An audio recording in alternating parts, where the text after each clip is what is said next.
Self-judgment is how conditioned mind keeps control over your life. That's a quote from Cheri Huber, and I think it really sums up beautifully what happens when we stay in a place of self-judgment. So today I want to talk to you about the pain, punishment, and limitation that we create for ourselves with self-judgment, and then offer you a 3-step simple process to help you navigate towards self-acceptance, maybe even self-love. So if you're ready, let's dive straight in. The first thing that I want to offer you is a couple of things to notice about self-judgment. The first thing is that when we're in self-judgment, we are automatically in the judgment of others, because if we weren't doing that, what would we be creating self-judgment around? Because self-judgment requires comparison. And in that space as well, the pain that we take on in our own self-judgment is making the assumption that what that other person has and what that other outcome is a place where you are going to be happier or more fulfilled. The second thing is that self-judgment is in partnership with should. So have a listen to some of these and notice how many of these you hear yourself saying on a daily basis. I should be better at this. I should be further along. I should be thinner. I should be making more money. I should find this easier. I should want bigger goals. I should feel more spiritual. I should feel less emotion.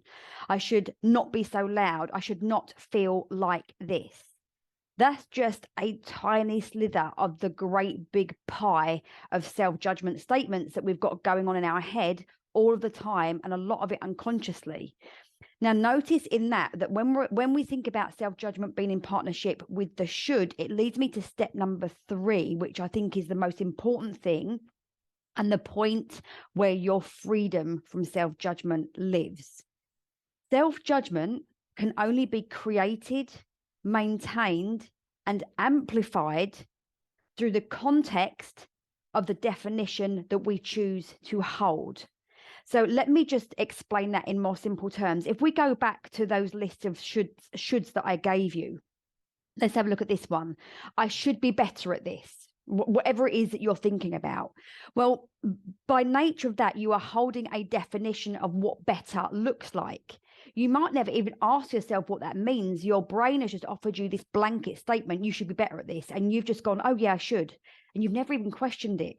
But there is a definition that you're holding of what better looks like that I can probably guarantee feels unattainable for you. When you think about, I should be thinner, compared to who? Who says that?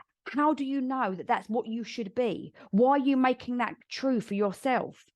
When you think about, this is a big one for me and something that I'm really sitting with and navigating around for myself right now, is I should want bigger goals. Because let's face it, we've all heard people banding around like, if you're, if it's not big enough, if it doesn't scare you, it's not big enough, set your goals and the how will find your, all that malarkey, right? So when you say you should have better goals, why? What definition are you holding about the goals you currently have?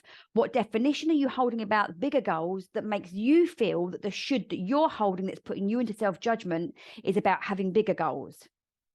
When you're thinking about not being so loud or having less emotion, ask yourself the question, why? What definition is that? So that step number 3, or that point number 3 to notice, is so important. You can only create self-judgment and then maintain it and amplify it when you keep holding on to a definition that is creating context for that self-judgment. I think in a recent podcast episode, I talked about Ram Dass and his incredible book, Becoming Nobody. And in that book, the thing that really landed with me, like in my guts, in my soul, was when he said, like, we are all relational. Everything we think, everything we feel, everything we experience is because somehow we are relating it to something or someone or somewhere else. It's the creation of definition. We give meaning to things by relating them to things.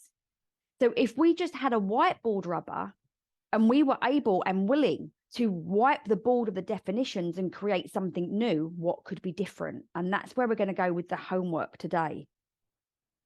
What I want to do now is offer you like a quick whiz through the model to help you understand how this self-judgment is playing out for you. If you haven't listened to the episode on the model yet, which is, in my opinion, the most powerful coaching model I have come across so far, it's episode number 152, and I will do my best, remember, to put it in the show notes. And I really want you to go listen to it. And you can grab a free workbook there to help you start to use it in your daily life. So when you're thinking about self-judgment and you're running the model, you're living in the model of self-judgment, the thoughts that you're having are very should driven, like we've just discussed. So when you're in self-judgment, not only are you having all of those thoughts about I should be better, I should be further, I should have more, I should be some form of different, but other thoughts that you're having might be around like, this isn't possible for me. I can't do it. I feel bad. This, all of those things. So just notice all of the thoughts that come from the thoughts of should, and they're thoughts that don't feel good. They're thoughts that feel horrible in your brain and they feel horrible in your body. That's the T line of the model. When we go to the F line, which is the feeling line, think about how you feel when you are living your days with these should thoughts and the subsequent thoughts that come from that. Some of the feelings that I have experienced in my life and that I hear from my clients are things like sad, angry, jealous, frustrated, disempowered, disconnected, lonely, worthless, depressed, anxious. Again, just a tiny slither of the emotional pie that comes from staying in that model of self-judgment. So now we've talked about the thought line, we've talked about the feeling line. Now this is where we have to get really honest with ourselves and say, how do I live my life on a day-to-day basis when I'm running this model of self-judgment? Do you show up every day, or do you shy away from every day your goals and dreams? Even if you don't feel like you have goals and dreams, self-judgment, just notice this, I've just had this realization, just notice that in self-judgment, there is a part of you offering the picture that there is a different life available to you if you were just different. If I were thinner then, if I were making more money then, if I had a different job then, if my business was bigger then, if I. So by nature of that, there is a sort of a goal. There's a different outcome. Doesn't matter whether you call it a goal, a dream, an outcome, a change. Use a word that feels good in your body and your brain. But notice for yourself that when you're running the model of self-judgment, do you show up or shy away from this change every day? Do you seek solutions to change?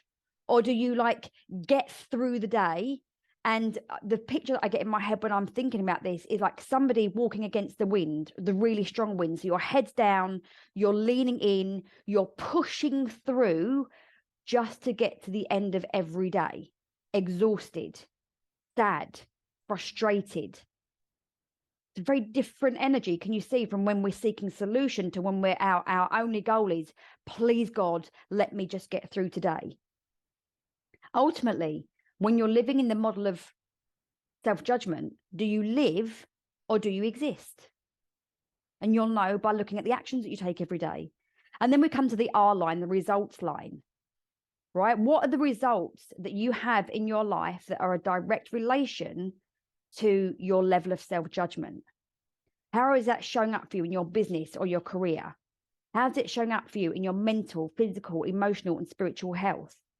How's it showing up for you in your finances, in your sense of purpose, in your relationships with your friends, your family, your lovers, your children? Remember, the whole point of the model is that the results you have in your life come from your dominant thoughts. And so when our dominant thoughts are around the pain and the limitation of self-judgment, we are going to create that as our reality, our life.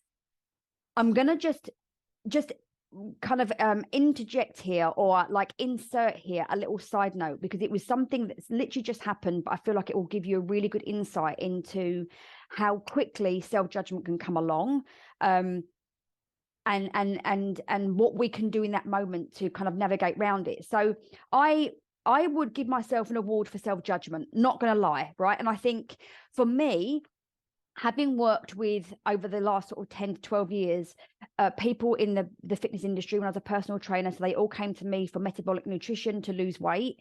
And then obviously going into coaching now, small business owners mainly. We're all really good at self-judgment, all of us. And I think particularly the small business owners that I work with are super good at that. Because what I see for a lot of them is that they bring old stories of lack of self-worth that have showed out in other areas of their life. And now it's fully fledged into their small business. So I have a gold award, several gold awards in the process of self-judgment. But I thought I was okay until this weekend happened. So very, very long story short, it was my birthday on Saturday. I'd had my mother-in-law down for the week before. I went away with my nearest and dearest on Friday for the night. I came home from that and we went over to the pub for a celebratory meal, because it's also my twin sister's birthday. Obviously, it's my daughter's birthday and it's my mummy's doggy's birthday. So we had the celebration. I woke up Sunday morning and I didn't want to get out of bed. It was like, I can't even really explain it. It was like a complete disengagement from my life. I didn't want to speak to my husband. I literally said 3 words to my husband all day. He had no idea what was going on. I refused to get out of bed apart from to get something to eat and something to drink. I stayed in bed and I didn't get up till the following morning. I couldn't even explain to my husband what the matter was. I was like, I just don't want to be around people. And he's like, me? I was like, I don't want to be around people. And I'd hit the bottom, but at the same time, I also felt this intense rage, like bubbling up through my body. And I felt this intense tiredness. And the long and short of it all is like I felt like an extreme tiredness for a long time, well over a year now. And I put it down to, post-traumatic stress from watching my dad, die of cancer and all the things that came with that. And then the grief journey and dealing with the PTSD that came with it. And then in January, I got COVID and I put it down to that. But what happened on Sunday made me really think about the fact that maybe I was also, amongst all these other things, maybe there was a slight chance that I was in perimenopause. Now, let me tell you, I have had wonderful friends over the last 12 months keep hinting that with my increased anxiety and the palpitations that I've been getting and all this stuff, that I've been in perimenopause, and I've batted that back to them every single time. And I didn't want to have a label and I didn't want to put it in a box. And I knew there was other reasons why these things could be happening. But as I sat in bed on Sunday and because I couldn't, even on Sunday, I didn't want to read anything. I didn't want to watch anything. Like I was just literally sleeping or sitting there with what felt like an empty brain. But when I did allow myself just to engage slightly about why I had so much resistance, it was like, I am not ready to be that age. I feel a bit emotional thinking about it now. I'm not ready to be at that stage in my life. I'm not ready to be that person. I'm not ready to get old. It really activated in me this limiting thought that I have about I'm running out of time. I don't have enough time. And so there was so much self-judgment about me being in that stage of my life that I didn't want to be there. And I share that because I can see how I've avoided it. And, I've not even been tested. I might not even be in perimenopause, but there's quite a lot of coincidences that have come along, and maybe it's an accumulation of things, but I want to let you know that I was in full-on self-judgment. And it didn't feel good, because notice as well that when we are in self-judgment, not only do we feel bad, but then we beat ourselves up for feeling bad because we think we should be better at it.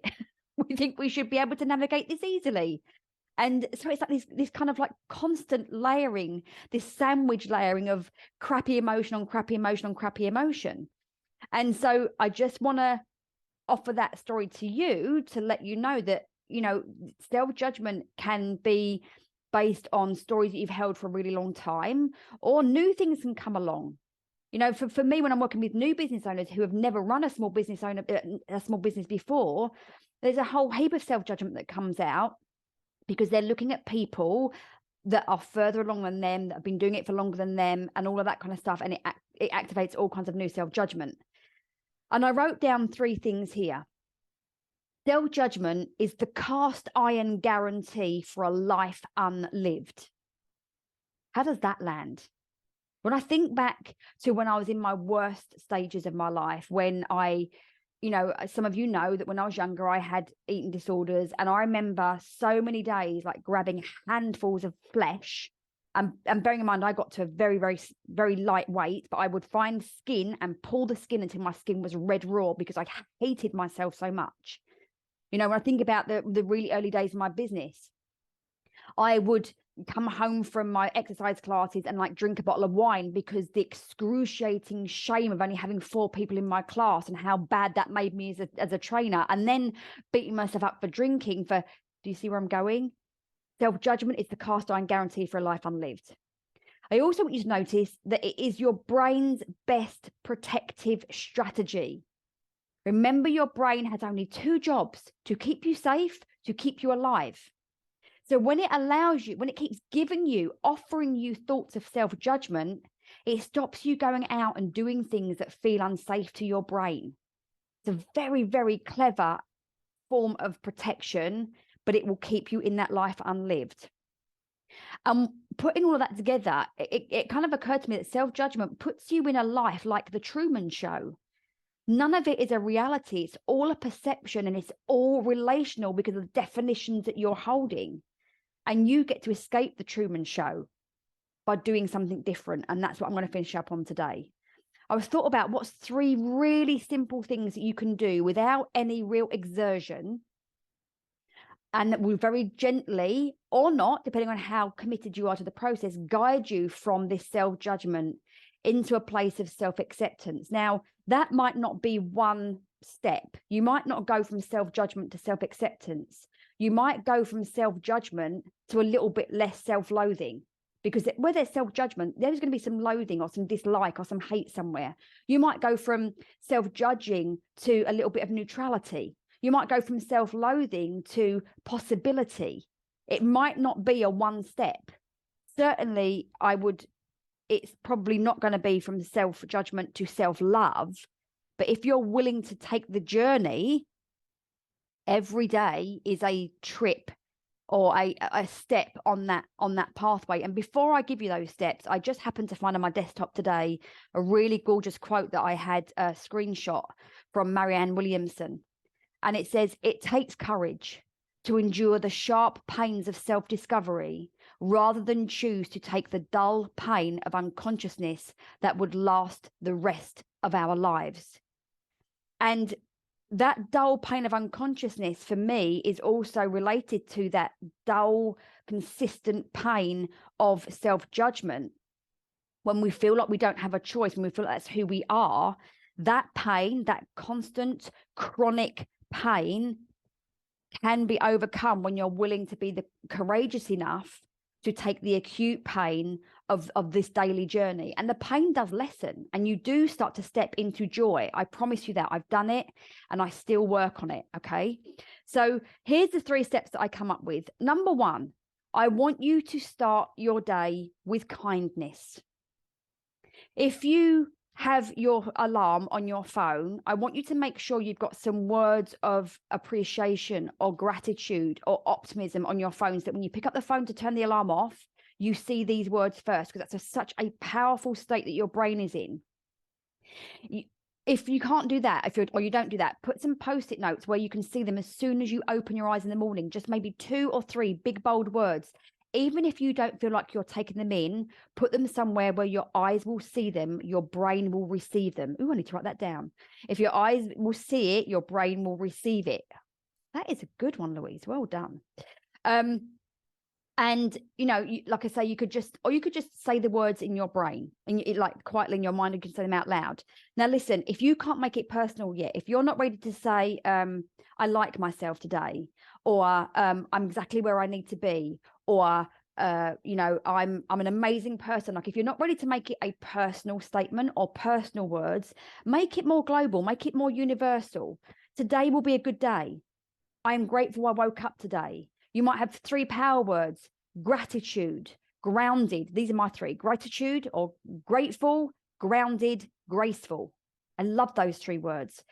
It's just a really powerful injection into your brain first thing in the morning. So step number 1 is simply to start your day with kindness, with words of kindness, and start where you are right now.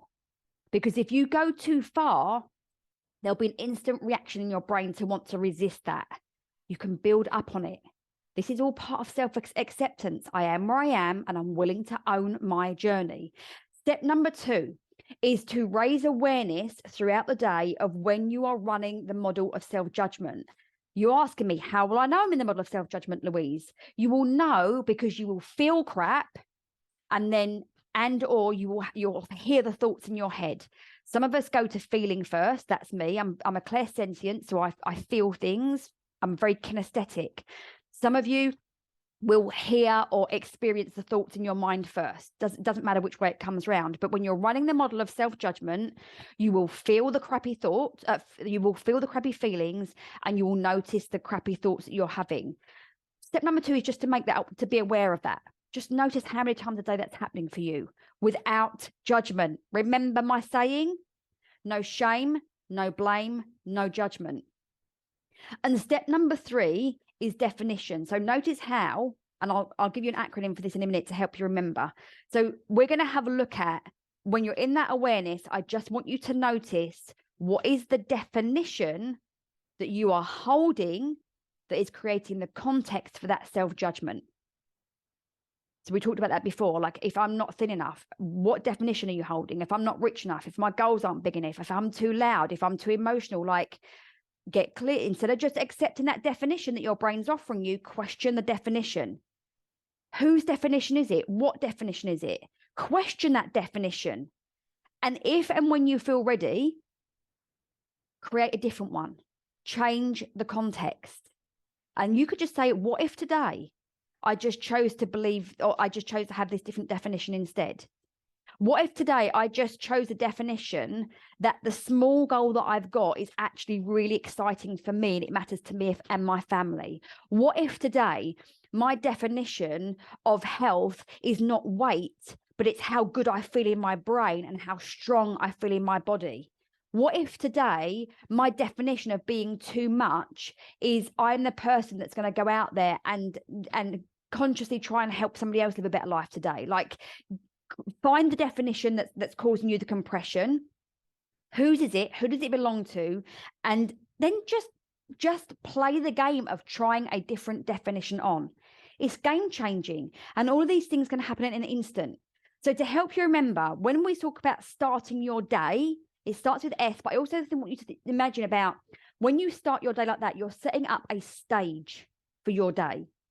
So the stage or the start, awareness and definition. SAD, that's the acronym. And the reason that I like that acronym is it reminds us that if we stay in the model of self-judgment, that's what we're going to be. We're going to be sad. We're going to not be living. We're going to be unlived, right? We're going to be living in that cast iron guarantee of a life unlived.